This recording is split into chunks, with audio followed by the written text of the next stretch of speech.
Hello teachers, welcome to Samji academy. இந்த வீடியோவில் நம்ம 4ஆம் வகுப்பு அறிவியல் 114 வினாக்கள் பார்க்க போகிறோம்.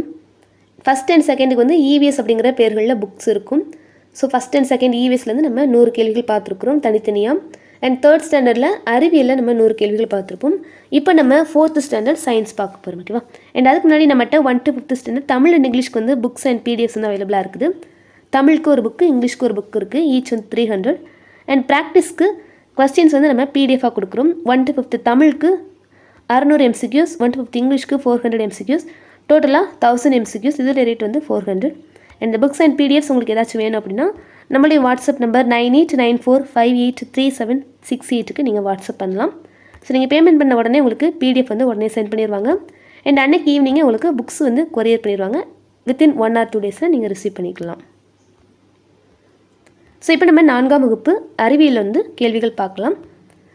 மொத்தமாக 114 கேள்விகள் இருக்குது. ஸோ அவுட் ஆஃப் நீங்கள் எவ்வளோ மார்க் அடிக்கிறீங்கன்னு சொல்லிட்டு செக் பண்ணி பார்க்கலாம், ஓகேவா? அண்ட் இதுக்கு முன்னாடி நம்ம 3ஆம் வகுப்பு வரைக்கும் போட்டிருக்கோம். அதை பார்க்காதவங்க செக் பண்ணி பாருங்கள், டிஸ்கிரிப்ஷனில் லிங்க் கொடுக்குறேன். ஸோ இப்போ ஃபஸ்ட் ஒன், நுரையீரல்கள் பற்றிய சரியான கூற்றை தேர்ந்தெடு. நுரையீரல்கள் பற்றிய சரியான கூற்று. ஃபஸ்ட் ஒன், நுரையீரல்கள் என்பவை மார்பு பகுதியில் அமைந்துள்ள ஓர் இணை பை போன்ற உறுப்புகள் ஆகும். இது கரெக்டு. நுரையீரல்கள் அப்படிங்கிறது மார்பு பகுதியில் இருக்கும் ஓர் இணை, ஒரு ஜோடி பை போன்ற உறுப்புகள் ஆகும். கரெக்டு. நெக்ஸ்ட்டு, நாம் காற்றை உள் இழுக்கும் போது நுரையீரல் சுருங்குகிறது, வெளிவிடும் போது விரிவடைகிறது. இது தவறானது. அப்படியே மாற்றி கொடுத்துருக்குறாங்க. நம் காற்றை உள் இழுக்கும் போது நுரையீரல் விரிவடையும், வெளிவிடும்போது தான் சுருங்கும். ஸோ இதுதான் அப்படியே மாற்றி கொடுத்துருக்காங்க. ஸோ 2வது தவறு. நமக்கு சரியான கூற்று தான் கேட்குறாங்க. 1 மட்டும் சரி அப்படிங்கிறது கரெக்ட் ஆன்சர். நெக்ஸ்ட்டு, இரைப்பையில் சுரக்கும் எந்த அமிலம் நாம் உண்ணும் உணவுப் பொருட்களை செரிக்கவும் சிறிய கூறுகளாக மாற்றவும் உதவுகிறது? இரைப்பையில் சுரக்கும் எந்த அமிலம் நாம் உண்ணும் உணவுப் பொருட்களை செரிக்கவும் சிறிய கூறுகளாக மாற்றவும் உதவுகிறது? ஹைட்ரோக்ளோரிக் அமிலம், HCl. நெக்ஸ்ட்டு, ஒரு மனிதன் ஒரு நிமிடத்திற்கு சராசரியாக எத்தனை முறை துடிக்கிறது? மனித இதயம் ஒரு நிமிடத்திற்கு 72 முறை துடிக்கும். மனித உடலில் இரத்தத்தில் உள்ள அதிகப்படியான நீரையும் நச்சுக்களையும் வடிகட்டி இரத்தத்தை சுத்திகரிக்கும் அவரை விதை வடிவ உறுப்பு எது? மனித உடலில் இரத்தத்தில் உள்ள அதிகப்படியான நீரையும் நச்சுகளையும் வடிகட்டி இரத்தத்தை சுத்திகரிக்கும் அவரை விதை வடிவ உறுப்பு சிறுநீரகம். இரத்தத்தை சுத்திகரிக்கும் உறுப்பு சிறுநீரகம். அதோடைய வடிவம் என்ன அப்படின்னா அவரை விதை வடிவம். நெக்ஸ்ட் ஒன், நமது உடலுக்கு வடிவம் மற்றும் உடல் அமைப்புக்கான சட்டகத்தை கொடுக்கும் உறுப்பு மண்டலம். நமது உடலுக்கு வடிவம் மற்றும் உடல் அமைப்புக்கான சட்டகத்தை கொடுக்கும் உறுப்பு மண்டலம் எலும்பு மண்டலம். மனித உடலில் உள்ள மிகச்சிறிய எலும்பு எது? அது உடலின் எந்த பகுதியில் அமைந்துள்ளது? மனித உடலின் மிகச்சிறிய எலும்பு அங்கவடி எலும்பு. அது எங்கே இருக்குது அப்படின்னா காதில் உள்ளது. மனித உடலின் மிகச்சிறிய எலும்பு காதில் உள்ள அங்கவடி எலும்பு. மனித உடலின் உறுப்புகளை கவனமாக பார்த்துக்கொள்ள செய்ய வேண்டியவற்றுள் தவறான இணை. ஒவ்வொரு உறுப்புக்கும் இந்தந்த விஷயங்களை நம்ம ஃபாலோ பண்ணணும். அதில் தவறான இணை கொடுத்துருக்காங்க. ஃபஸ்ட் ஒன், இதயம். இதுக்கு நம்ம கொழுப்பு நிறைந்த உணவுகளை தவிர்க்கணும். இது கரெக்ட். இதயத்து நம்ம கவனமாக பார்த்துக்கணும் அப்படின்னா கொழுப்பு நிறைந்த உணவுகளை தவிர்க்க வேண்டும். கரெக்டு. இரைப்பை, சத்தான உணவை சரியான நேரத்தில் உண்ணுதல் இரைப்பைக்கு நல்லது. கரெக்டு. சிறுநீரகம், மிக குறைந்த அளவு நீரை குடிக்கணும் கொடுத்துருக்காங்க. தப்பு. மிக அதிக அளவு நீர் குடிக்கணும், அதுதான் சிறுநீரகத்துக்கு நல்லது. ஸோ இது தவறாக இருக்குது. மூளைக்கு 8 மணி நேர உறக்கம் அவசியம். ஸோ நமக்கு தவறான இணை ஆன்சர் ஆப்ஷன் சி. இதயம் நன்றாக இருக்கணும் அப்படின்னா கொழுப்பு நிறைந்த உணவை தவிர்க்கணும். இரைப்பை நன்றாக இருக்கணும்னா சத்தான உணவை சரியான நேரத்தில் உண்ணணும். மூளைக்கு 8 மணி நேர உறக்கம் அவசியம். சிறுநீரகத்துக்கு மிக அதிக அளவு நீரை குடிக்கணும்.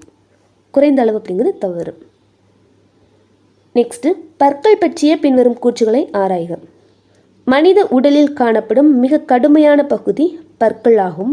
கரெக்டு. மிகவும் கடுமையான பகுதி, கடினமான ஸ்ட்ராங்கான ஒன்று சொல்லலாம் பற்கள். மனித வாழ்வில் முளைக்கும் முதல் தொகுதி பற்கள் முளைக்க தொடங்கும் வயது 6 மாதங்கள் ஆகும். ஸோ இதுவுமே கரெக்டு. பற்களில் 2 வகை தொகுதி உண்டு. முதல் தொகுதி, 2ஆம் தொகுதி. அதாவது பால் பற்கள், நிலைத்த பற்கள் அப்படின்னு சொல்லுவாங்க. ஸோ இது ரெண்டுமே சரி. ஓகேவா? கூற்று 1 மற்றும் 2 ரெண்டுமே சரி. நெக்ஸ்ட்டு மனித வாழ்நாளில் முளைக்கும் பால் பற்கள் மற்றும் நிலைத்த பற்களின் எண்ணிக்கை முறையே. பால் பற்கள் மற்றும் நிலைத்த பற்களின் எண்ணிக்கை 20 மற்றும் 32. பால் பற்களின் எண்ணிக்கை 20, நிலைத்த பற்களின் எண்ணிக்கை 32. நிலைத்த பற்கள் எத்தனை வகைப்படும்? நிலைத்த பற்கள் எத்தனை வகைப்படும்? 4 வகைன்னு சொல்லலாம். வெட்டும் பற்கள், கோரை பற்கள், முன்கடவாய், பின்கடவாய் சொன்ன மாதிரி வகைகள் உண்டு. நெக்ஸ்ட்டு நெகிழ்வுத்தன்மை உடைய பொருட்களுக்கு சரியான எடுத்துக்காட்டை கண்டறிக. Flexible materials. நெகிழ்வுத்தன்மை உடைய பொருட்கள் எடுத்துக்காட்டு ரப்பர் வளையம் சொல்லலாம். தன் வழியே ஒளியை முழுமையாக ஊடுருவ அனுமதிக்கும் பொருட்களுக்கு என்ன பெயர்? எவ்வாறு அழைக்கப்படுகிறது? தன் வழியே ஒளியை முழுமையாக ஊடுருவ அனுமதிக்கும் பொருளை நம்ம ஒளி புகும் பொருள் அப்படின்னு சொல்லலாம். கொஞ்சம் கூட ஒளியை அனுமதிக்காத பொருளை ஒளி புகா பொருள்னு சொல்லலாம்.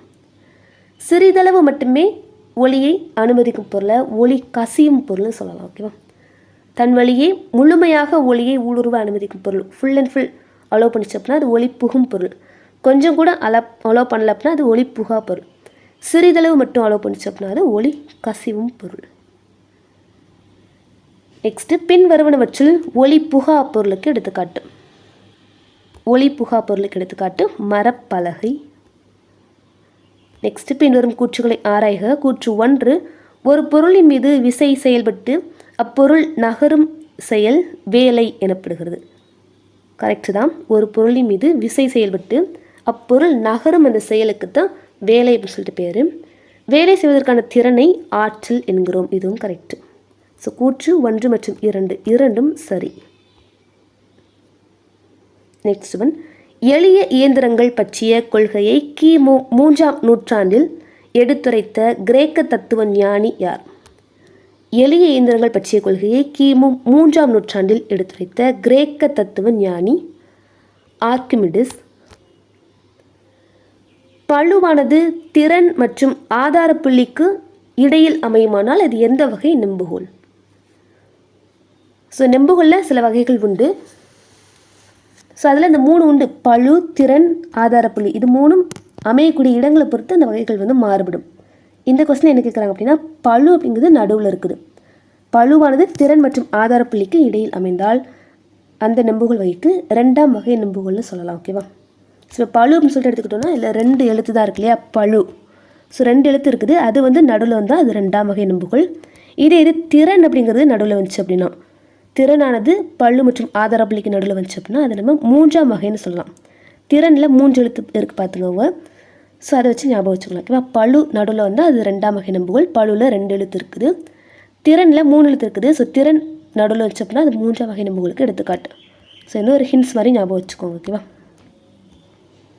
நெக்ஸ்ட்டு கூற்றுகளை ஆராய்க. கூற்று 1, பாலில் உள்ள கொழுப்புச்சத்து வெண்ணெய் எனப்படும். கூற்று 2, பாலாடை கட்டியை விட வெண்ணெயில் கொழுப்புச்சத்து மிகவும் கூடுதலாக இருக்கும். பாலில் உள்ள கொழுப்புச்சத்து வெண்ணெய்ன்னு சொல்கிறாங்க. கரெக்ட் தான். பாலாடை கட்டியை விட வெண்ணெயில் கொழுப்புச்சத்து மிகவும் கூடுதல். இதுவும் கரெக்டு. ஸோ 2ம் சரி அப்படிங்கிறது ஆன்சர். நெக்ஸ்ட்டு கூற்றுகளை ஆராய்க. கூற்று 1, ரொட்டியானது அறை வெப்பநிலையில் இருப்பதை விட குளிர்சாதன பெட்டியில் வைக்கும்போது 6 மடங்கு வேகமாக கெட்டுப்போகாமல் பாதுகாக்கப்படுகிறது. ரொட்டியானது அறை வெப்பநிலையில் இருப்பதை விட குளிர்சாதன பெட்டியில் வைக்கும்போது 6 மடங்கு வேகமாக கெட்டுப்போகாமல் பாதுகாக்கப்படுகிறது. கரெக்டு. பிஸ்கட் மற்றும் பேக்கிங் சோடாவை கொண்டு மிருதுவாக தயாரிக்கப்படும் உணவுப் பொருள் ரொட்டி. ஸோ இதுவுமே கரெக்ட் தான். ஈஸியானது. ஜஸ்ட்டு தெரிஞ்சுக்கோங்க. 2ம் சரி. நெக்ஸ்ட்டு நீர் பற்றிய கூற்றுகளை ஆராய்க. மனித உடலின் நிறையானது தோராயமாக 75% நீரை கொண்டுள்ளது. மனித உடலின் நிறையானது தோராயமாக 75% நீரை கொண்டுள்ளது. கரெக்ட். உலகின் நன்னீரில் 70%க்கும் மேல் பனிக்கட்டி மற்றும் பாறைகளாக அண்டார்டிக் பகுதியில் உள்ளது. ஸோ இதுவுமே கரெக்ட். உலகில் இருக்கக்கூடிய நன்னீரில் 70% வந்து பனிக்கட்டி மற்றும் பனிப்பாறைகளாக இருக்குது அண்டார்டிக் பகுதியில். ஸோ அதனால் நம்ம வந்து பார்த்துருக்கோம் ப்ரீவியஸ் வீடியோஸில் நம்மளால் பயன்படுத்தக்கூடிய நன்னீரின் அளவு அப்படிங்கிறது வெறுமனே 3% அப்படின்னு சொல்லிட்டு பார்த்துருப்போம். ஸோ இந்த கேள்வியில் 2 கூற்றுமே வந்து சரிதான். நெக்ஸ்ட்டு நீரின் மூலக்கூறு வாய்ப்பாடு கெமிக்கல் ஃபார்முலா H2O. திரவ நிலையில் உள்ள நீர் வெப்பத்தின் காரணமாக நீராவியாக மாறும் செயல்முறை எவ்வாறு அழைக்கப்படுகிறது? திரவ நிலையில் உள்ள நீர் வெப்பத்தின் காரணமாக நீராவியாக மாறுது. திரவம் வாயுவாக மாறுது. இதை ஆவியாதல் அப்படின்னு சொல்லலாம். தாவரங்கள் பற்றிய கூற்றுகளை ஆராய்க. கூற்று 1, தாவரங்களின் சுவாசிப்பதற்கும் வாயு பரிமாற்றத்திற்கும் உதவும் இலையின் அடிப்பகுதியில் காணப்படும் சிறிய துளைகள் தான் இலை துளைகள் அப்படிங்கிறாங்க. இலையோட அடிப்பகுதியில் சிறிய துளைகள் காணப்படும், அதற்கு இலை துளைகள் பேர். இது வந்து சுவாசித்தலுக்கும் வாயு பரிமாற்றத்திற்கும் பயன்படுது. So first one correct. Next தாவரங்கள் சூரிய ஒளியின் முன்னிலையில் பச்சையம், நீர், கார்பன் டை ஆக்சைடு ஆகியவற்றை பயன்படுத்தி உணவை தயாரிக்கும் முறைக்கு ஒளிச்சேர்க்கை என்று பெயர். இதுவும் கரெக்டு. பச்சையம், நீர், கார்பன் டை ஆக்சைடு இதெல்லாமே பயன்படுத்தி சூரிய ஒளியின் முன்னிலையில் வந்து தாவரங்கள் உணவை தயாரிக்கும். இதுக்கு ஒளிச்சேர்க்கைன்னு சொல்லிட்டு பேர். அண்ட் இதில் இலையின் பங்கு தான் வந்து அதிகம். அதனால் இலையை வந்து நம்ம தாவரங்களின் சமையலறையும் கூட நம்ம லாஸ்ட் வீடியோவில் பார்த்துருப்போம். ஸோ இந்த கேள்வியில் 2 கூற்றுமே சரி, 2ம் சரி. நெக்ஸ்ட் ஒன் சரியான கூற்றுகளை தேர்ந்தெடு. மனித மூளையின் சராசரி எடை தோராயமாக 1.36 கிலோகிராம் ஆகும். மனித மூளையின் சராசரி எடை 1.36 கிலோகிராம். கரெக்டு தான். அண்ட் இந்த நம்பர் நம்ம ஆல்ரெடி பார்த்து போகிறது 136 கிலோன்னு சொல்லிட்டு ஞாபகம் தான் சொல்லுங்கள். 136 கிலோ அப்படிங்கிறது நன்கு வளர்ந்த ஒரு யானையானது ஒரு நாளைக்கு உண்ணக்கூடிய உணவின் அளவு அப்படின்னு சொல்லிட்டு 3rd ஸ்டாண்டர்டில் பார்த்துப்போம். ஸோ அதே மாதிரி இங்கேயும் நம்பர் வருது. ஸோ இந்த மாதிரி நம்ம ஆல்ரெடி படித்ததை லிங்க் பண்ணி படிச்சுக்கோங்க. அப்போ தான் உங்களுக்கு வந்து ஞாபகமாக இருக்கும். ஓகேவா? மனித மூளையின் சராசரி எடை 1.36 கிலோகிராம். கரெக்டு. அண்ட் மூளையானது முன்மூளை, நடுமூளை, பின்மூளை என 3 பகுதிகளை கொண்டிருக்கு. இதுவுமே கரெக்டு. ஸோ 2ம் சரி. நெக்ஸ்ட்டு பொறுத்துக. நெம்புகோல் வகைகள் அதுக்கான எடுத்துக்காட்டுகளோட பொருத்தணும். நெம்புகோல் வகை அதோடைய எடுத்துக்காட்டு. ஃபஸ்ட்டு ஒன் முதல் வகை நெம்புகோல். அதுக்கு எடுத்துக்காட்டாக நம்ம கத்திரிக்கோள் சொல்லலாம். முதல் வகை நெம்புகோல் கத்திரிக்கோள். 2ஆம் வகை நெம்புகோலுக்கு தள்ளுவண்டியை உதாரணமாக சொல்லலாம். 3ஆம் வகை நெம்புகோல் பிணைப்பி, அதாவது ஸ்டாப்லர். ஸோ அது 3ஆம் வகை நெம்புகோல். முதல் வகை கத்திரிக்கோள், 2ஆம் வகை தள்ளுவண்டி, 3ஆம் வகை பிணைப்பி ஸ்டாப்லர். நெக்ஸ்ட்டு தசை மண்டலம் பற்றிய பின்வரும் கூற்றுகளில் எது தவறானது? தசை மண்டலம் பற்றிய கூற்றுகளில் தவறானது. ஃபர்ஸ்ட் ஒன், நாம் சிரிக்கும் போது 17 தசைகளும் முகத்தை சுளிக்கும் போது 43 தசைகளும் செயல்படுகின்றன. கரெக்டு. நாம் சிரிக்கும் போது 17 தசைகள் தான் செயல்படுது. ஆனால் முகத்தை சுளிக்கும் போது 43 தசைகள் செயல்படுது. அதனால தான் வந்து கோவப்படக்கூடாது. ஸோ இது வந்து வயதான தோற்றத்தை கொடுக்கும், அந்த மாதிரி சொல்லுவாங்க இல்லையா? ஸோ ஸ்மைல் மோர் ஒரிலெஸ். நெக்ஸ்ட்டு மனித உடலின் மிக நீளமான தசை தொடை தசை. இதில் தசை அப்படிங்கிறத விட எலும்புன்னு சொல்லலாம். மிக நீளமான எலும்புள்ள தசை தொடை தசைன்னு சொல்லலாம். ஸோ இதுவுமே கரெக்டு தான். மனித உடலில் மிகச்சிறிய தசை அல்லது எலும்பு காதில் உள்ள அங்கவடி. ஸோ இதுவும் கரெக்டு. நெக்ஸ்ட்டு மனித உடலில் மொத்தம் 300க்கும் மேற்பட்ட தசைகள் மட்டுமே உள்ளன. இது தவறானது. ஓகேவா? ஸோ நமக்கு தவறானதாக கேட்குறாங்க. So answer option D. Next எலும்பு மண்டலம் குறித்த சரியான கூற்றை தேர்ந்தெடு. எலும்பு மண்டலம் பிறந்த குழந்தைகளுக்கு தோராயமாக 300 எலும்புகள் இருக்கும். கரெக்ட். பிறந்த குழந்தைக்கு 300 எலும்புகள் வரைக்கும் இருக்கும். மனிதன் முழுமையாக வளர்ச்சியடையும் போது எலும்புகளின் எண்ணிக்கை 206 குறைகிறது. இதுவும் கரெக்ட். பிறந்த குழந்தைக்கு 300 வரைக்கும் இருக்கும். ஆனால் வளர வளர 206 எலும்புகள் தான் இருக்கும். ஓகேவா? ஸோ 2 கூற்றுகளும் சரி. நெக்ஸ்ட்டு ஆற்றலை ஆக்கவோ அல்லது அழிக்கவோ முடியாது, ஆனால் ஒரு வகை ஆற்றலை மற்றொரு வகை ஆற்றலாக மாற்ற முடியும். இந்த ஆற்றல் அழிவின்மை விதியை கூறியவர் யார்? ஆற்றலை ஆக்கவோ அழிக்கவோ முடியாது, ஆனால் ஒரு வகை ஆற்றலை மற்றொரு வகை ஆற்றலாக மாற்ற முடியும். இதுக்கு பேர் ஆற்றல் அழிவின்மை விதி. இதை சொன்னவர் ஜேம்ஸ் ஜூல் அப்படிங்கிறது கரெக்ட். அறிவியல் பாடக்குறிப்புகளின்படி ஆற்றலின் திட்ட அலகு, ஆற்றல் இதோடைய அலகு ஜூல். ஸோ ஆற்றலை பற்றி இந்த விதி சொன்ன அவர் பேர்லேயே இதோடைய அலகு வந்து அழைக்கிறாங்க. நெக்ஸ்ட்டு, தமிழ்நாட்டில் மழைநீர் சேகரிப்பு திட்டம் எந்த ஆண்டு அரசாங்கத்தால் கட்டாயமாக்கப்பட்டு கொண்டு வரப்பட்டது? மழைநீர் சேகரிப்பு திட்டம் 2001ஆம் ஆண்டு கொண்டு வரப்பட்டது. உலக பட்டினி தினம் என்று அனுசரிக்கப்படுகிறது. வேர்ல்டு ஹங்கர் டே. உலக பட்டினி தினம் மே 28. பால் பற்றிய பின்வரும் கூற்றுகளை ஆராய்க. பாலில் உள்ள இனிப்பு சுவைக்கு காரணம் அதில் உள்ள சுக்ரோஸ் சர்க்கரை ஆகும். இது தவறு. பாலில் உள்ள இனிப்பு சுவை காரணம் அதில் உள்ள லாக்டோஸ் அப்படிங்கிற சர்க்கரை தான் காரணம். அண்ட் பாலில் உள்ள விட்டமின் டி எலும்புகளை பராமரிக்க உதவுது. இது வந்து கரெக்ட். ஸோ கூற்று 1 தவறு, 2 சரி. ஸோ 2 மட்டும் சரி அப்படிங்கிறது கரெக்ட். நெக்ஸ்ட்டு, ஒளியை பகுதி அளவு மட்டுமே தன் வழியே செல்ல அனுமதிக்கும் பொருட்கள். ஸோ ஆல்ரெடி சொன்னேன் நான், ஒளியை முழுவதுமாக அனுமதிச்சப்பனா அது ஒளி புகும் பொருள், கொஞ்சம் கூட அனுமதிக்கல அப்படின்னா அது ஒளி புகா பொருள், பகுதி அளவு மட்டுமே அனுமதிச்சு அப்படின்னா அது ஒளி கசியும் பொருள் சொல்லலாம். நெக்ஸ்ட்டு, கள்ளிச்செடி பற்றிய சரியான கூற்று எது? கள்ளிச்செடி இதன் இலைகள் அகலமாக உணவு தயாரிக்க பயன்படுகிறது. தவறு. ஸோ இதை நம்ம 3rd ஸ்டாண்டர்ட்லேயும் பார்த்துருப்போம். வறல் நில தாவரங்களில் அதோடைய இலைகள் வந்து முட்களாக மாறி இருக்கும். ஓகேவா? இலைகள் முட்களாக மாறி இருக்கும், இலைகள் அகலமாக இருக்காது. ஸோ அதனால் உணவு தயாரிப்புக்கு பயன்படாது. நெக்ஸ்ட்டு பாருங்கள், இலைகள் முட்களாக மாறிகள். இது கரெக்டு. அப்போது உணவு தயாரிக்க என்ன பயன்படுது அப்படின்னா அதில் இருக்கக்கூடிய பசுமையான தண்டுகள் தான் உணவை தயாரிக்குது. ஸோ இது முக்கியமான பாயிண்ட். பொதுவாக எல்லா தாவரங்களையும் உணவு தயாரிப்பில் இலைகள் தான் பயன்படும். ஆனால் இந்த வறண்ட நில தாவரங்களில் குறிப்பாக கள்ளிச்செடிகளில் அதோடைய இலைகள் வந்து முட்களாக மாறி இருக்கும், அதோடைய பசுமையான தண்டுகள் மூலம் தான் வந்து உணவு தயாரிக்கப்படுது. ஓகேவா? இதுதான் வந்து கரெக்டானது. நெக்ஸ்ட்டு, இவை நிழலான மற்றும் அதிக நீருள்ள பகுதியில் மட்டுமே வளரும். தப்பு. இது ஒரு வறண்ட நிலத்தாவரம். ஸோ தவறானது. நெக்ஸ்ட், இவற்றுக்கு தண்டு பகுதி கிடையாதும். தப்பு. தண்டுகள் தான் வந்து இந்த பச்சை நிறம், அது மூலமாக வந்து உணவு தயாரிக்குது. சரியான கூற்று ஆன்சர் ஆப்ஷன் பி. முக்கியமான கேள்வி எதிர்பார்க்கலாம். நெக்ஸ்ட்டு, ஒரு அங்குல மழையின் போது 2000 சதுரடி பரப்பளவு உள்ள மேற்கூரையிலிருந்து சேகரிக்கப்படும் மழை நீரின் அளவு என்ன? ஒரு அங்குல மழையின் போது 2000 சதுரடி பரப்பளவு உள்ள மேற்கூரையிலிருந்து எவ்வளவு மழை நீரை சேகரிக்கலாம்? 4800 லிட்டர் அளவுக்கு மழை நீரை சேகரிக்கலாம். ஒளியை கொடுக்கும் பொருள்கள் எவ்வாறு அழைக்கப்படுகின்றன? ஒளியை கொடுக்கும் பொருள்கள் ஒளி மூலங்கள் அப்படின்னு சொல்லிட்டு அழைக்கப்படுது.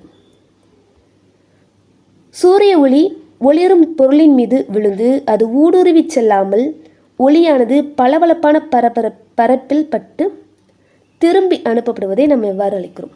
சூரிய ஒளி ஒளிரும் பொருளின் மீது விழுந்து அது ஊடுருவி செல்லாமல் ஒளியானது பளபளப்பான பரப்பில் பட்டு திரும்பி அனுப்பப்படுவதை ஒளி எதிரொலிப்பு அப்படின்னு சொல்லலாம். நெக்ஸ்ட்டு, பின்வரும் கூற்றுகளை ஆராய்க. கூற்று 1, மூச்சு விடுவதால் ஒவ்வொரு நாளும் நாம் ஒரு குவளை நீருக்கு மேல் இழக்கிறோம். மூச்சு விடுவதுக்கு மட்டுமே நம்ம ஒரு நாளைக்கு ஒரு குவளை தண்ணீர் வந்து செலவாகுது அப்படிங்கிறாங்க.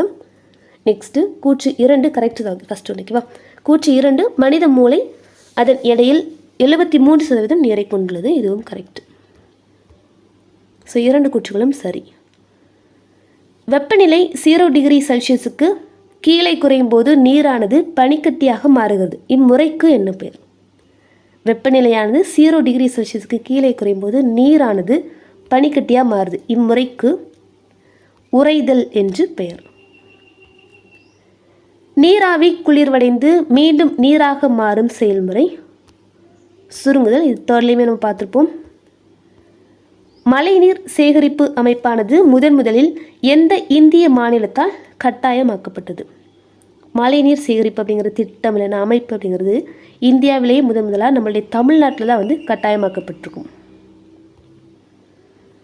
தாவரங்கள் தங்களுக்கு தேவையான உணவை தாங்களே தயாரித்துக் கொள்வதால் அவை எவ்வாறு அழைக்கப்படுகின்றன?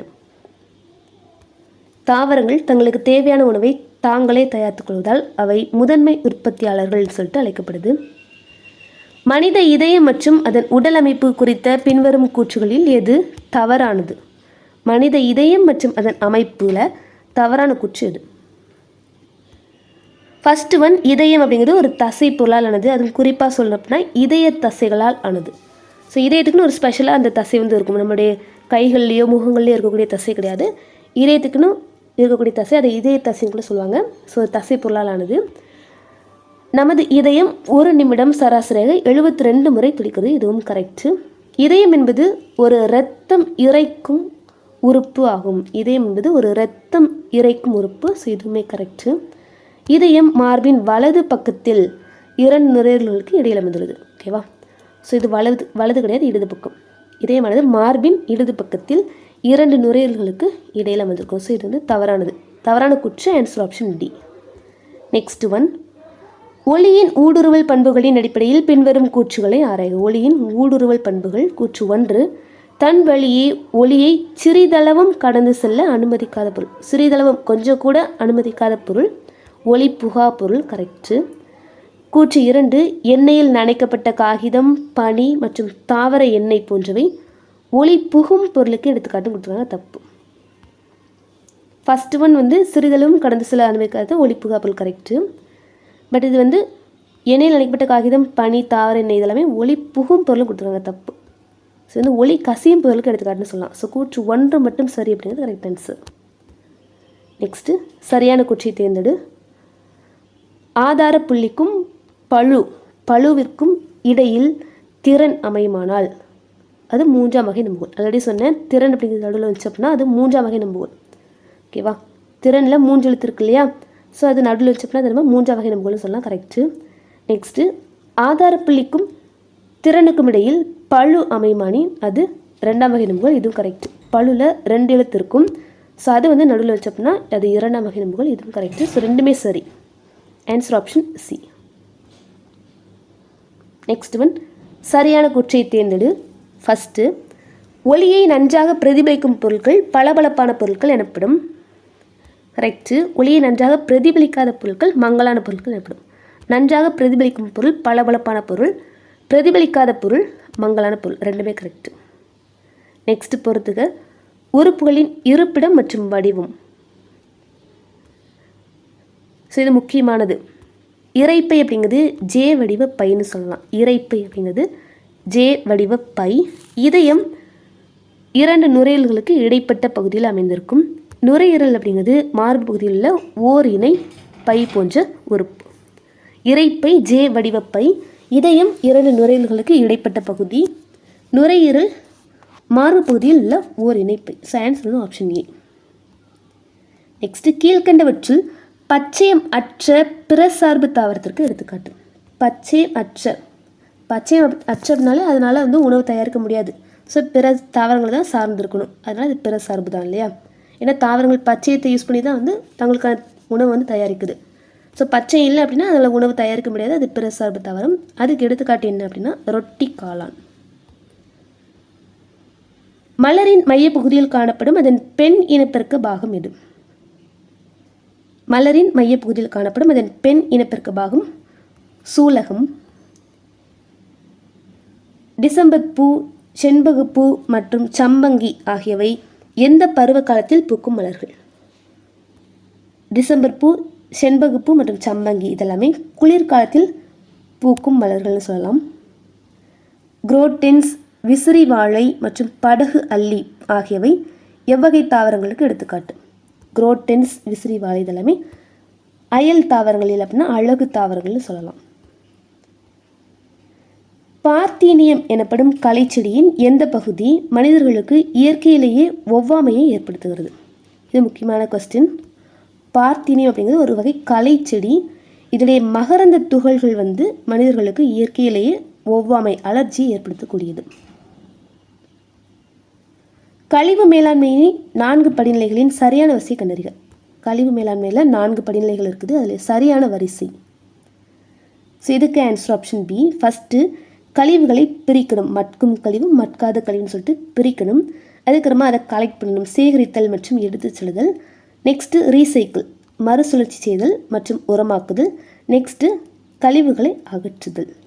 பிரித்தல், சேகரித்தல், மறுசுழற்சி செய்தல் இல்லைன்னா உரமாக்குதல், நெக்ஸ்ட்டு அகற்றுதல். Answer option B. நெக்ஸ்ட்டு ஒரு தேன்கூட்டில் காணப்படும் ஆண் தேனீக்கள் எவ்வாறு அழைக்கப்படுகின்றன? தேன்கூட்டில் காணப்படும் ஆண் தேனீக்கள் ட்ரோன்கள்னு சொல்லிட்டு அழைக்கப்படுது. தண்ணீரில் இருக்கும் மீன்களை பிடிப்பதற்காக வண்ணமயமான இலைகள் மற்றும் பழங்களை தூண்டில் இரையாக பயன்படுத்தும் புத்திசாலி பறவை எது? தண்ணீரில் இருக்கும் மீன்களை பிடிப்பதற்காக வண்ணமயமான இலைகள் மற்றும் பழங்களை தூண்டில் இரையாக பயன்படுத்தும் புத்திசாலி பறவை எது? ஸோ இதுக்கு வந்து ஆன்சர் ஆப்ஷன் பி, பச்சை ஹெரான், கிரீன் ஹெரான் அப்படிங்கிற பறவை. நெக்ஸ்ட்டு ஒரு குழுவாக இருக்கும் யானை கூட்டத்திற்கு எது தலைமையாக இருந்து வழிநடத்தி செல்லும்? யானை கூட்டத்திற்கு தலைமை வகிப்பது பெண் யானை, ஒரு வயது முதிர்ந்த பெண் யானை. சாதகமற்ற சூழ்நிலையை தவிர்ப்பதற்காக பறவைகள் ஒரு இடத்திலிருந்து வேறொரு இடத்திற்கு இடம்பெயர்தல் எவ்வகை தகவமைப்பின் கீழ் வரும்? சாதகமற்ற சூழ்நிலையை தவிர்ப்பதற்காக இடம்பெயரக்கூடிய தகவமைப்பு என்ன அப்படின்னா நடத்தை தகவமைப்பு அப்படின்னு சொல்லலாம். நெக்ஸ்ட்டு பூச்சிகளின் உடலின் நடுப்பகுதியான மார்பு பகுதியில் பொதுவாக எத்தனை இணை கால்களும் எத்தனை இணை இறக்கைகளும் காணப்படுகின்றன? பூச்சிகளில் மார்பு பகுதியில் எத்தனை இணை கால்கள் எத்தனை இணை இறக்கைகள் இருக்கும்? ஆன்சர் ஆப்ஷன் பி, 3 இணை கால்கள் 2 இணை இறக்கைகள். பூச்சிகளின் உடலின் வெளிப்பகுதி ஒரு கடினமான பாதுகாப்பு அடுக்கினால் மூடப்பட்டுள்ளது. அந்த புறச்சட்டகம் எதனால் ஆனது? பூச்சிகளின் உடலின் வெளிப்பகுதி ஒரு கடினமான பாதுகாப்பு அடுக்கினால் மூடப்பட்டுள்ளது. அந்த புறச்சட்டகம் எதனால் ஆனது அப்படின்னா கைட்டின் அப்படிங்கிற ஒரு பொருளால் ஆனது. வளிமண்டல காற்றில் மிக குறைந்த அளவில் மட்டுமே காணப்பட்டாலும் தாவரங்களின் ஒளிச்சேர்க்கைக்கும் தீயை அணைக்கும் கருவிகளிலும் பெருமளவு பயன்படும் வாயு எது? வளிமண்டல காற்றில் மிக குறைந்த அளவு 0.03% தான் இருக்கும். ஸோ அந்தளவுக்கு இருக்கக்கூடிய ஒரு வாயு. அண்ட் அது தாவரங்களின் ஒளிச்சேர்க்கைக்கும் பயன்படுது, தீயை அணைக்கும் கருவிகளிலும் பயன்படக்கூடியது. என்னது அப்படின்னா கார்பன் டை ஆக்சைடு தான். தாவரங்கள் வந்து CO2 தான் எடுத்துக்கொண்டு நமக்கு ஆக்சிஜன் வெளியிடும் இல்லையா, அதே மாதிரி தீயை அணைக்கும் கருவிகள் இது பயன்படுது. இதே ஆக்சிஜன் பார்த்தோன்னா அது தீயை வந்து எரிய வைக்கிறதுக்கு பயன்படுது. எரிதலுக்கு ஆக்சிஜன் வந்து பயன்படும். நெக்ஸ்ட்டு தெளிந்த சுண்ணாம்பு நீரின் வழியே கார்பன் டை ஆக்சைடு வாயுவை செலுத்தும் போது அது எவ்வாறாக மாறும்? தெளிந்த சுண்ணாம்பு நீரின் வழியே கார்பன் டை ஆக்சைடுவை செலுத்தும் போது அது பால் போல் மாறும். இப்படி கூட கேட்கலாம், தெளிந்த சுண்ணாம்பு நீருடன் எதனை சேர்க்கும் போது அது பால் போல் மாறும் அப்படின்னா கார்பன் டை ஆக்சைடுன்னு சொல்லலாம். ஓகேவா? நெக்ஸ்ட்டு வளிமண்டலத்தில் தூசி துகள்கள் மற்றும் புகை ஆகியவை சூரிய ஒளியுடன் இணையும் போது எதனை உருவாக்குகிறது? வளிமண்டலத்தில் தூசி துகள்கள் மற்றும் புகை ஆகியவை சூரிய ஒளியுடன் இணையும் போது பனிப்புகைகளை உருவாக்குகிறது. நெக்ஸ்ட்டு காற்று மாசுபாட்டினால் மனிதர்களுக்கு ஏற்படும் முதன்மை சுவாச நோயாக பாடப்பகுதியில் குறிப்பிடப்பட்டுள்ளது எது? காற்று மாசுபாட்டினால் ஏற்படக்கூடிய முதன்மை சுவாச நோய் சர்க்கரைன்னு சொல்லலாம். சர்க்கரை அப்படிங்கிறது காச நோய், டிபி, டியூபர்குலோசிஸ், இதுதான் வந்து காற்று மாசுபாட்டினால் உண்டாகக்கூடிய நோய். நெக்ஸ்ட்டு காற்றில் மிதக்கும் திரவ அல்லது திண்ம துகள்கள் இலைகளில் படிவதால் தாவரங்களுக்கு ஏற்படும் முதன்மை பாதிப்பு. காற்றில் மிதக்கும் திரவ அல்லது திண்ம துகள்கள் இலைகளில் படிவதனால என்ன பாதிப்பு ஏற்படுது? ஒளிச்சேர்க்கை பாதிக்கப்படுது. ஓகேவா? இந்த தூசிகள் இலைகளில் படியும் போது அந்த பச்சையம் வந்து வெளிப்படுறதுனால ஒளிச்சேர்க்கை பாதிக்கப்படுகிறது. நெக்ஸ்ட்டு ஒரு தாவரத்தின் மலர்கள் வண்ணத்து பூச்சிகள் மற்றும் தேனீக்கள் போன்ற பூச்சிகளை கவர்ந்து இழுப்பதற்கு அதன் எந்த அடுக்கு முக்கிய பணியாற்றுகிறது? ஒரு தாவரத்தின் மலர்கள் வண்ணத்து பூச்சி மற்றும் தேனீக்களை கவர்ந்து இழுப்பதற்கு அதோடைய எந்த அடுக்கு வந்து பயன்படுது அப்படின்னா பி, அல்லிவட்டம். ஸோ அல்லிவட்டம் இந்த இதழ் பகுதி தான் வந்து கலர்ஃபுல்லாக இருக்கும் இல்லையா, அதை பார்த்தா வண்ணத்து பூச்சிகள் தேனீகள் வந்து அட்ராக்ட் ஆகி வருது. நெக்ஸ்ட்டு கோடை காலத்தில் பூக்கும் மலர்கள் அடங்கிய சரியான தொகுப்பு. ஸோ லாஸ்ட்டில் குளிர்காலம் பார்த்துருப்போம், டிசம்பர் பூ, சம்பங்கி, செண்பகம். இப்போ கோடை காலத்தில் பூக்கும் மலர்கள். ஸோ இதுக்கு ஆன்சர் ஆப்ஷன் ஏ, மல்லிகை, சூரியகாந்தி, ரோஜா. சவுக்கு, சாகோப்பனை மற்றும் கற்றாழை ஆகியவை எவ்வகை தாவரங்களுக்கு எடுத்துக்காட்டு? சவுக்கு, சாகோப்பனை மற்றும் கற்றாழை ஆகியவை எவ்வகை தாவரங்களுக்கு எடுத்துக்காட்டு? அயல் தாவரங்களுக்கு எடுத்துக்காட்டு. பூச்சிகளின் தலையில் காணப்படும் முக்கிய பாகங்கள் எவை? பூச்சிகளின் தலையில் காணப்படும் முக்கிய பாகங்கள் பெரிய கூட்டுக்கண்கள் மற்றும் உணர் நீட்சிகள்னு சொல்லலாம். பெரிய கூட்டுக்கண்கள் மற்றும் உணர் நீட்சிகள் இது தலையில் காணப்படக்கூடிய பாகங்கள். நெக்ஸ்ட்டு, வௌவால்களுக்கு எவ்வகை திறன் அதிகமாக உள்ளதால் அவை மீயொலியை எழுப்பும் தன்மை பெற்றுள்ளது? வௌவால்களுக்கு எவ்வகை திறன் அதிகமாக உள்ளதால் அவை மீயொலி அல்ட்ரா சவுண்டு எழுப்பும் திறன் உள்ளது? ஆன்சர் ஆப்ஷன் பி, கேட்கும் திறன். வளிமண்டல காற்றில் உள்ள வாயுக்களில் எரியும் பொருள்களுக்கு துணை புரியும் அனைத்து உயிரினங்களுக்கும் சுவாசிக்க பயன்படும் வாயு ஆக்சிஜன். இதே மாதிரி நம்ம கார்பன் டை ஆக்சைடுக்கு பார்த்துருப்போம். ஸோ இதில் எரியும் பொருள்களுக்கு துணை புரிவது ஆக்சிஜன் அண்ட் உயிரினங்களுக்கு சுவாசிக்கிறதுக்கும் பயன்படுது. நெக்ஸ்ட்டு, மலர்கள் இன்றி இனப்பெருக்கம் செய்யும் திறன் பெற்ற தாவரங்கள் எதன் மூலம் இனப்பெருக்கம் செய்கின்றன? மலர்கள் இன்றி இனப்பெருக்கம் செய்யும் தாவரங்கள். பொதுவாக இனப்பெருக்கம் மலர்களில் மகரந்த தூள்கள் வழியாக நடைபெறும். அப்படி மலர்கள் இல்லாத தாவரங்களில் எப்படி நடைபெறும்? ஸ்போர்கள் மூலம் நடைபெறும். நெக்ஸ்ட்டு, தற்சார்பு உயிரினங்கள் என்று அழைக்கப்படும் தாவரங்கள் எதனை பெற்றுள்ளன? தற்சார்பு உயிரினங்கள். ஸோ பச்சையமுள்ள தாவரங்கள்னு சொல்லலாம். தனக்கு தேவையான உணவை தானே பச்சையங்கள் வழியாக தயாரித்துக்கொள்ளும். ஸோ அதுதான் தற்சார்பு உயிரினங்கள். காளான், ரொட்டி காளான் மற்றும் அடைப்புக்குறி காளான் ஆகியவை பொதுவாக எவ்வகை தாவரங்கள்? காளான் வகை எல்லாமே பிற சார்பு உயிரினங்கள். அதில் எல்லாமே பச்சையங்கள் இருக்காது. அதனால் உணவுக்கு பிற உயிரினங்களை சார்ந்து வாழும் பிற சார்பு உயிரினங்கள். நெக்ஸ்ட்டு, மலரின் ஆண் பாகம் என்று அழைக்கப்படுவது? மலரின் ஆண் பாகம் மகரந்த தாள் வட்டம். சூலகம் அப்படிங்கிறது பெண், ஆண் பாகம்னா மகரந்த தாள் வட்டம். நெக்ஸ்ட்டு, வசந்த காலத்தில் பூக்கும் மலர்களுக்கு எடுத்துக்காட்டு? வசந்த காலத்தில் பூக்கும் மலர் டிசம்பர் பூ சம்பங்கிங்கிறது குளிர்காலம், மல்லிகை ரோஜா அப்படிங்கிறது கோடை காலம் பார்த்துருப்போம். வசந்த காலம் அப்படின்னா ஆன்சர் ஆப்ஷன் ஏ, மணிப்பூ மற்றும் துளிப்பு. மணிப்பூ அண்ட் துளிப்பு இது ரெண்டும் வசந்த காலத்தில் பூக்கும் மலர்கள். நெக்ஸ்ட்டு, கிழங்கு வகைகளான கேரட், பீட்ரூட் மற்றும் மரவள்ளி கிழங்கு ஆகியவை தாவரத்தின் எந்த பகுதியின் மாற்றுரு ஆகும்? கிழங்கு வகைகளான கேரட், பீட்ரூட் மற்றும் மரவள்ளி கிழங்கு இதெல்லாமே தாவரத்துடைய வேர் பகுதி அப்படின்னு சொல்லலாம். ஓகேவா? தாவரத்துடைய வேரில் உணவை சேமித்து வைக்கும். இதே மாதிரி உருளைக்கிழங்கு, வெங்காயம் இதெல்லாமே தாவரத்துடைய தண்டு பகுதி அப்படின்னு சொல்லலாம். நெக்ஸ்ட்டு, வெங்காயம், இஞ்சி, உருளைக்கிழங்கு, மஞ்சள் மற்றும் கரும்பு. ஸோ நெக்ஸ்ட் அதான் கொஸ்டின். ஆகியவை தாவரத்தின் எவ்வகை பகுதிக்கு எடுத்துக்காட்டு? வெங்காயம், இஞ்சி, உருளைக்கிழங்கு, மஞ்சள், கரும்பு இதெல்லாமே தாவரத்துடைய உணவாகும் தண்டுகள்.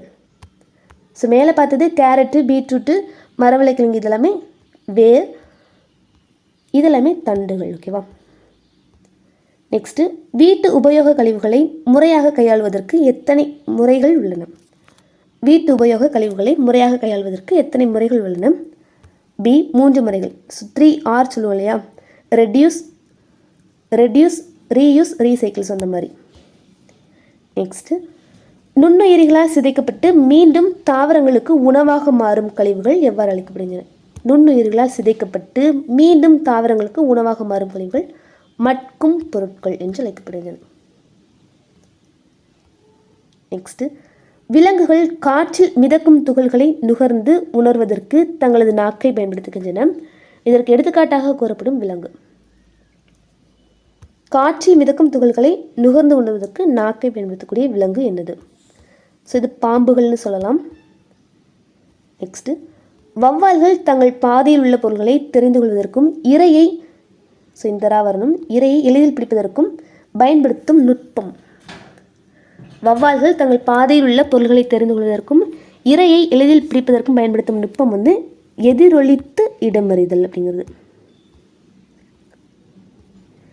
வளிமண்டல காற்றில் உள்ள வாயுக்களில் நைட்ரஜன் வாயுவின் சரியான விழுக்காடு. வளிமண்டல காற்றில் இருக்கக்கூடிய வாயுக்களில் நைட்ரஜனின் அளவு எவ்வளவு இருக்கும்? இதுதான் அதிகமாக இருக்கும், 78%.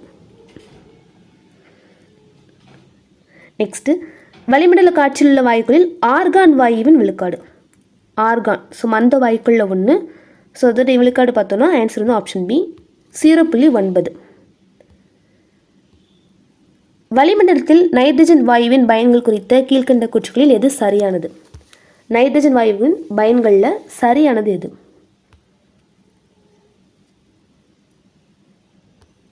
ஸோ இதுக்கு வந்து ஆன்சர் ஆப்ஷன் டி மேற்கண்ட அனைத்துமே சரிதான். தாவரங்களின் வளர்ச்சிக்கு நைட்ரஜன் அவசியமானது, கரெக்டு. நைட்ரஜனின் சில சேர்மங்கள் வெடிபொருட்களாகவும் பயன்படுது, இதுவுமே கரெக்டு. வாகனத்துடைய சக்கரங்களில் நைட்ரஜன் வாயு பயன்படுத்தப்படுது, இதுவும் கரெக்டு. ஸோ அனைத்துமே நைட்ரஜன் வாயுவின் பயன்கள் தான். காற்றில் கார்பன் டை ஆக்சைடு வாயு வளிமண்டலத்தில் உள்ளதை முதலில் கண்டறிந்தவர் யார்? கார்பன் டை ஆக்சைடு வாயுவை கண்டறிந்தவர் யார் கூட கேட்கலாம். ஸோ இதுக்கு வந்து answer option C Joseph Black. Next, உயர்வான மலைகளில் ஏறுபவர்களுக்கும் ஆழ்கடலில் நீந்துபவர்களுக்கும் தங்களது சுவாசத்திற்காக எவ்வகை உருளைகளை பயன்படுத்துகின்றனர்? சுவாசத்திற்காக கண்டிப்பாக ஆக்சிஜன் உருளைகள். நெக்ஸ்ட்டு, குளிர்சாதன பெட்டிகளில் உலர்பனிக்கட்டியாக பயன்படுத்தப்படும் வாயு. குளிர்சாதன பெட்டிகளில் உலர்பனிக்கட்டியாக பயன்படுத்தப்படும் வாயு திண்ம கார்பன் டை ஆக்சைடு. வளிமண்டலத்தின் வெப்பநிலை அதிகரிப்பதற்கு முதன்மை காரணமாக அமையும் வாயு, அதாவது புவி வெப்பமயமாதலுக்கு காரணமான முதன்மை காரணமான வாயு என்ன அப்படின்னா answer option C carbon di oxide. புவி வெப்பமயமாதலுக்கு முதன்மை காரணம் கார்பன் டை ஆக்சைடு. நெக்ஸ்ட்டு, புவி வெப்பமயமாதலினால் ஏற்படும் முதன்மையான விளைவு, குளோபல் வார்மிங்குடைய விளைவு கேட்குறாங்க. ஸோ இதில் அனைத்துமே சொல்லலாம். உலகின் வெவ்வேறு பகுதிகளில் காலநிலைகள் மாறும், விவசாயம் மற்றும் உணவு உற்பத்தியில் பாதிப்பு ஏற்படும், கரெக்டு. பனிப்பாறைகள் உருகும், கடலுடைய நீர்மட்டம் உயரும். ஸோ எல்லாமே வந்து புவி வெப்பமயமாதலின் விளைவுகள் தான். நெக்ஸ்ட்டு, அமில மழையினால் ஏற்படும் முதன்மையான தீய விளைவுகள் எவை? அமில மழையின் விளைவுகள். ஸோ இதுலேயுமே வந்து எல்லாமே வரும், அனைத்துமே தான். சுவாசம் தொடர்பான நோய்களை வந்து ஏற்படுத்தும், இலைகளை சேதப்படுத்தி தாவரங்களின் உற்பத்தி திறனை குறைக்கும், தாஜ்மஹால் போன்ற பளிங்கு கற்களாலான நினைவுச் சின்னங்களை சேதப்படுத்துது. ஸோ இதெல்லாம் அமில மழையின் விளைவுகள். முதலில் முழுமையான செயற்கை நெகிழியை 1907ஆம் ஆண்டு கண்டுபிடித்தவர் யார்? முதலில் முழுமையான செயற்கை நெகிழியை 1907ஆம் ஆண்டு கண்டுபிடித்தவர் லியோ ஃபேக்லாண்ட். தேசிய பசுமைப்படை திட்டத்தின் முதன்மை நோக்கம் என்ன? அதனுடைய மோட்டோ, முதன்மை நோக்கு வாசகம். தேசிய பசுமைப்படை திட்டத்தின் மோட்டோ. ஸோ இதுக்கு வந்து ஆன்சர் ஆப்ஷன் பி பசுமை எங்கோ வளமை அங்கே. ஓகேவா, பசுமை எங்கோ வளமை அங்கே. தேசிய பசுமைப்படை திட்டத்தின் மோட்டோ பசுமை எங்கோ வளமை அங்கே. சமூக நெசவாளர் பறவைகள் பற்றிய கீழ்கண்ட கூற்றுகளை ஆராய்க. சமூக நெசவாளர் பறவைகள் பற்றிய கூற்று, இவை தனித்தனியாக கூடுகளை கட்டாமல் கூட்டாக பொதுவான கூடுகளை கட்டுகின்றன, கரெக்டு. இவற்றின் ஒரு பொதுவான கூட்டில் சுமார் 400 பறவைகள் வரை தங்க முடியும், இதுவுமே கரெக்டு தான். ஸோ 2 கூற்றுகளும் சரி. இது வந்து சமூக நெசவாளர் பறவைகளை பற்றிய கூற்று. நெக்ஸ்ட்டு பொறுத்துக, விலங்குகள் மற்றும் அவற்றின் குழு பெயர்கள், கலெக்டிவ் நவுன். ஃபர்ஸ்ட் ஒன் சிங்கம் அப்படின்னா அணின்னு சொல்லலாம், ப்ரைடு, சிங்கம் அணி. நெக்ஸ்ட்டு ஓநாய் அப்படின்னா கூட்டம், எறும்பு அப்படிங்கிறது காலனி, ஆர்மின்னு சொல்லிட்டு இங்கிலீஷில் பார்த்துருப்போம். நெக்ஸ்ட்டு ஆடுகள் வந்து மந்தை. சிங்கம் அணி, ஓநாய் கூட்டம், எறும்பு காலனி, ஆடுகள் மந்தை. ஸோ கரெக்டான ஆன்சர் 2, 4, 1, 3. ஆன்சர் ஆப்ஷன் ஏ. பூச்சிகளின் உடலமைப்பு குறித்த கீழ்கண்ட கூற்றுகளில் தவறானதை கண்டறிக. பூச்சிகளின் உடலமைப்பில் தவறான கூற்று. ஸோ இதுக்கு வந்து ஆன்சர் ஆப்ஷன் சி, இதுதான் வந்து தவறு அப்படிங்கிறாங்க. ஃபர்ஸ்ட் ஒன், பூச்சிகளின் உடல் தலை, மார்பு, வயிற்றுப்பகுதி என 3 பகுதிகளாக பிரிக்கப்பட்டுள்ளது, கரெக்டு. பூச்சிகளின் கூட்டுக்கண்கள் சிறிய அலகுகளால் ஆனவை, அவை ஒமாட்டடியா என அழைக்கப்படுகின்றன. இதுவுமே கரெக்டு. நெக்ஸ்ட் ஒன், பாம்புகள் தங்களது நாக்கை கொண்டு சுற்றுப்புறங்களை உணர்கின்றன. இதுவும் கரெக்டு. ஸோ இது வந்து தப்பு. ஓகேவா? பூனைகளால் இனிப்பு சுவை வந்து அறிய முடியாது அப்படிங்கிறத கரெக்ட். உங்கள் அறிய முடியும் கொடுத்தாங்க, இது தப்பு. ஸோ நெக்ஸ்ட் ஒன், வளிமண்டலத்தில் உள்ள வாயுக்களின் அளவை இறங்கு வரிசையில் அதிக அளவில் வந்து குறைந்த அளவு வரிசைப்படுத்துக. வளிமண்டலத்தில் உள்ள வாயுக்களின் அளவை இறங்கு வரிசையில் வரிசைப்படுத்துக. ஸோ இதுக்கு ஆன்சர் ஆப்ஷன் பி. ஃபஸ்ட்டு அதிகமாக நைட்ரஜன் தான் இருக்கும், 78% பார்த்துருப்போம். அதுக்கப்புறமா ஆக்சிஜன், நெக்ஸ்ட்டு ஆர்கான், அண்ட் லாஸ்ட்டாக 0.03 பார்த்துருப்போம் இல்லையா, கார்பன் டை ஆக்சைடு. இருக்கிறதுலே அதிகமாக இருக்கக்கூடியது நைட்ரஜன், அதுக்கப்புறமா ஆக்சிஜன், நெக்ஸ்ட்டு ஆர்கான், அடுத்தது கார்பன் டை ஆக்சைடு. கீழ்கண்டவற்றில் நைட்ரஜன் வாயுவின் பயன்களுள் அல்லாதது. நைட்ரஜன் வாயுவின் பயன்களுள் அல்லாதது. ஸோ இதுக்கு வந்து ஆன்சர் ஆப்ஷன் டி வந்து சொல்லலாம். பொட்டலங்களில் அடைக்கப்பட்ட உணவுப் பொருட்களை நீண்ட நாள் பாதுகாக்கிறதுக்கு நைட்ரஜன் பயன்படுது. கரெக்டு தான். திரவ நைட்ரஜன் செல்களை சேமிக்கிறதுக்கு பயன்படுது. கரெக்டு. வாகன சக்கரங்களின் டயர்கள்லையும் பயன்படுத்துனா. கரெக்டு. ஆனால் சுண்ணாம்பு நீரை பால் போல் மாற்றுறது வந்து கார்பன் டை ஆக்சைடுன்னு சொல்லிட்டு பார்த்துருப்போம். ஸோ இது வந்து தவறானது. நெக்ஸ்ட்டு, கார்பன் டை ஆக்சைடு வாயுவை கண்டறிந்த வேதியியலாளர். கார்பன் டை ஆக்சைடு வாயுவை கண்டறிந்த வேதியியலாளர். ஸோ இது ஆல்ரெடி பார்த்துட்டோம் நினைக்கிறேன், ஜோசப் பிளாக். நெக்ஸ்ட்டு, அமிலமலை உருவாவதற்கு காரணமான முதன்மை வாயுக்கள். ஸோ லாஸ்ட்டில் அமிலமலையின் விளைவுகள் பார்த்தோம். இப்போ அமிலமலையுடைய அது உருவாவதற்கான காரணமான வாயுக்கள். ஆன்சர் ஆப்ஷன் பி, கந்தக டை ஆக்சைடு மற்றும் நைட்ரஜன் ஆக்சைடுகள்.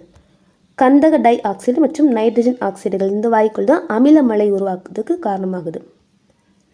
காற்றில் மிதக்கும் திரவ அல்லது திண்ம துகள்கள் எவ்வாறு அழைக்கப்படுகின்றன? காற்றில் மிதக்கும் திரவ அல்லது திண்ம துகள்கள் ஏரோசால் என்று சொல்லி அழைக்கப்படுது. நெக்ஸ்ட், கீழ்கண்டவற்றில் பூவா தாவரம் எது? கீழ்கண்டவற்றில் பூவா தாவரம் பெரணி. மலர் மொட்டாக இருக்கும்போது அதனை பாதுகாக்கும் வெளிப்புற அடுக்கு எது? மலர் மொட்டாக இருக்கும்போது அதனை பாதுகாக்கும் அடுக்கு புள்ளிவட்டம். உலகின் மிகப்பெரிய மலரான ரஃப்லேசியா எந்த நாட்டின் மழைக்காடுகளில் காணப்படுகிறது? உலகின் மிகப்பெரிய மலர் அப்படின்னா அது நம்ம ரஃப்லேசியான்னு சொல்லலாம். இது எந்த நாட்டுடைய மழைக்காடுகளில் காணப்படுது அப்படின்னா இந்தோனேஷியாவில். நெக்ஸ்ட்டு, இலையுதிர் காலத்தில் பூக்கும் மலர்களுக்கு எடுத்துக்காட்டு. இலையுதிர் காலம், ஸோ டாலியா. ஸோ மற்ற எல்லாமே பார்த்துட்டோம். மல்லிகை அப்படிங்கிறது கோடை காலம், சாமந்தி அப்படிங்கிறது வந்து குளிர்காலம் சொல்லிட்டு பார்த்துருப்போம். துளிப் அப்படிங்கிறது வந்து வசந்த காலத்துக்கு பார்த்துருப்போம்னு நினைக்கிறேன். இலையுதிர் காலம் வந்து டாலியா. நெக்ஸ்ட்டு, மூங்கில் மரங்கள் ஒரு நாளில் தோராயமாக எவ்வளவு அளவு வளரக்கூடியவை? மூங்கில் மரங்கள் தோராயமாக ஒரு நாளில் 90 சென்டிமீட்டர் அளவுக்கு வளரும். கீழ்கண்டவற்றில் உணவாக பயன்படும் தண்டு பகுதி எது? தண்டு பகுதி. ஸோ இதுக்கு வந்து ஆன்சர் ஆப்ஷன் டி, இஞ்சி. இது எல்லாமே வேர் பகுதி. தண்டு பகுதி அப்படின்னா இஞ்சி. நெக்ஸ்ட்டு, கழிவு மேலாண்மையின் 3R கொள்கையில் சேராதது எது? 3R. ஆப்வியஸாக answer option D, reduce, reuse, recycle எல்லாமே வரும். சேகரித்தல் அப்படிங்கிறது வராது. 3R கொள்கையில் வராது. தூங்கும்போது கைகளை கோர்த்து கொள்ளும் பண்புடைய கடல்வாழ் உயிரினம் எது? தூங்கும்போது கைகளை கோர்த்து கொள்ளும் பண்புடைய கடல்வாழ் உயிரினம். ஸோ இதுக்கு வந்து ஆன்சர் ஆப்ஷன் பி, கடல் நீர்நாய். மீன்கள் நீரில் சுவாசிப்பதற்கு பயன்படுத்தும் முதன்மை உறுப்பு எது? மீன்கள் நீரில் சுவாசிப்பதற்கு பயன்படுத்தும் முதன்மை உறுப்பு செவில்கள். குளிரும் போது நாய் தன் உடலில் சூட்டை அதிகரிக்க நடுங்குவது எவ்வகை தகவமைப்பு ஆகும்? குளிரும்போது தன்னுடைய உடல் வெப்பத்தை அதிகரிக்கிறதுக்காக நாய்கள் வந்து நடுங்கும். ஸோ இது வந்து எவ்வகை தகவமைப்பு அப்படின்னு சொல்கிறாங்கன்னா உடற்செயலியல் தகவமைப்பு. இறக்கைகளை மடிக்க முடியாத பூச்சிகளுக்கு எடுத்துக்காட்டு எது? இறக்கைகளை மடிக்க முடியாத பூச்சிகளுக்கு எடுத்துக்காட்டு. ஸோ இதுக்கு வந்து ஆன்சர் ஆப்ஷன் சி, தட்டான் பூச்சி. நெக்ஸ்ட் ஒன், வேம்பயர் வவ்வால்கள் தங்களின் இரையை எளிதில் கண்டறிய எவ்வகை மூக்குகளை பெற்றுள்ளன? வேம்பயர் வவ்வால்கள் தங்களின் இரையை எளிதில் கண்டறிய எவ்வகை மூக்குகளை பெற்றுள்ளன? ஆன்சர் ஆப்ஷன் பி வெப்பத்தை உணரும் மூக்குகள். மண்பானையில் உள்ள நீர் குளிர்ச்சியாக இருப்பதற்கு காரணம் என்ன? மண்பானையின் சிறிய துளைகள் வழியாக நீராவியாக வெளியேறுதல் தான் காரணம். ஒரு மனிதன் உயிர் வாழ தேவையான ஆக்சிஜனை பெறுவதற்கு தோராயமாக எத்தனை மரங்கள் தேவை? ஒரு மனிதன் உயிர் வாழறதுக்கு தேவையான ஆக்சிஜனை பெற தோராயமாக 3 மரங்கள் தேவை. குளோரோஃப்ளூரோ கார்பனால் ஓசோன் அடுக்கில் துளை ஏற்பட்டு பூமியை அடையும் ஆபத்தான கதிர்கள் எவை? ஓசோன் அடுக்கில் துளை ஏற்படுறதுக்கு காரணமான வாயு CFC குளோரோஃப்ளூரோ கார்பன். அதிகமாக இது வந்து ரெஃப்ரிஜிரேட்டர்ஸ் மூலமாக வெளியிடப்படக்கூடிய வாயு. அண்ட் இதன் மூலமாக ஓசோன் அடுக்கு பாதிப்படைந்து பூமியை அடையும் ஆபத்தான கதிர்கள் UV ரேஸ், புற ஊதா கதிர்கள். ஸோ இதோட நம்ம 4th ஸ்டாண்டர்ட்லேருந்து 114 கேள்வி கம்ப்ளீட் பண்ணியிருக்கிறோம். அண்ட் EVS பொறுத்த மட்டும் நம்ம ஃபஸ்ட் அண்ட் செகண்டுக்கு EVS வந்து போட்டிருக்கோம். அண்ட் தேர்ட்லேருந்து சயின்ஸ் சோஷன் சொல்லி செப்பரேட் ஆகுது. தேர்ட் சயின்ஸுக்கு நம்ம பார்த்துருக்கோம். அண்ட் இப்போ 4th சயின்ஸுக்குமே வந்து கம்ப்ளீட் பண்ணியிருக்கோம். பார்க்காதவங்க செக் பண்ணி பாருங்கள். அண்ட் நெக்ஸ்ட்டு இந்த புக்ஸ் வந்து தமிழ் அண்ட் இங்கிலீஷ்க்கு புக்ஸ் அண்ட் PDFs வேணும் அப்படின்னா மறக்காமல் நம்மளுடைய வாட்ஸ்அப் நம்பருக்கு வாட்ஸ்அப் பண்ணுங்கள். அண்ட் நான் நெக்ஸ்ட்டு 5th ஸ்டாண்டர்ட் சயின்ஸில் மீட் பண்ணுறேன். தேங்க்யூ.